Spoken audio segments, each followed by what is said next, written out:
তোমার লাগি ছেড়েছি আমি। ঢালিউডের সোনালী দিনের দাপটে নায়ক ও নৃত্যশিল্পী ইলিয়াস জাভেদ আর নেই। দীর্ঘদিন মরণব্যাধি ক্যান্সারের সঙ্গে লড়াই করে বুধবার না ফেরার দেশে পাড়ি জমিয়েছেন কিংবদন্তি এই অভিনেতা। নৃত্য পরিচালনা দিয়ে রূপালী জগতে পা রাখলেও পরবর্তীতে শতাধিক চলচ্চিত্রে অভিনয় করেন জাভেদ। অভিনয় নৈপুণ্যতায় নিজেকে নিয়ে যান জনপ্রিয়তার শীর্ষে।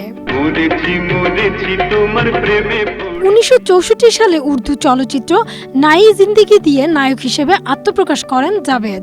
পরে 1966 সালে পায়েল সিনেমায় অভিনয়ের পর দর্শকপ্রিয়তা বাড়তে থাকে তার। বহু কাজের মধ্যে নিশান চলচ্চিত্রের জন্যই সিনেমা প্রেমীদের মাঝে বেশি পরিচিত জাভেদ। 1944 সালে ব্রিটিশ ভারতের পেশোয়ারে জন্ম জাভেদের। পরে তিনি সপরিবারে সেখান থেকে পাঞ্জাবে চলে এলেও নিয়তি তাকে টেনে আনে ঢাকার রূপালী দুনিয়ায়। একসময় পুরান ঢাকায় ছিল তার আধিপত্য। বর্তমানে সেই স্থানটি জাভেদ মহল্লা নামে পরিচিত। ব্যক্তিগত জীবনে 1984 সালে চিত্রনায়িকা ডলি চৌধুরীকে বিয়ে করেন তিনি। মালকা বানু, অনেকদিন আগে, কাজল রেখা, সাহেব বিবি গোলাম, তিন বাহাদুর সহ বহু সিনেমায় অভিনয় দিয়ে রাজত্ব করেছেন জাভেদ। চিত্রনায়ক জাভেদের মৃত্যুতে শোকের ছায়া নেমে এসেছে ঢাকাই চলচ্চিত্রে।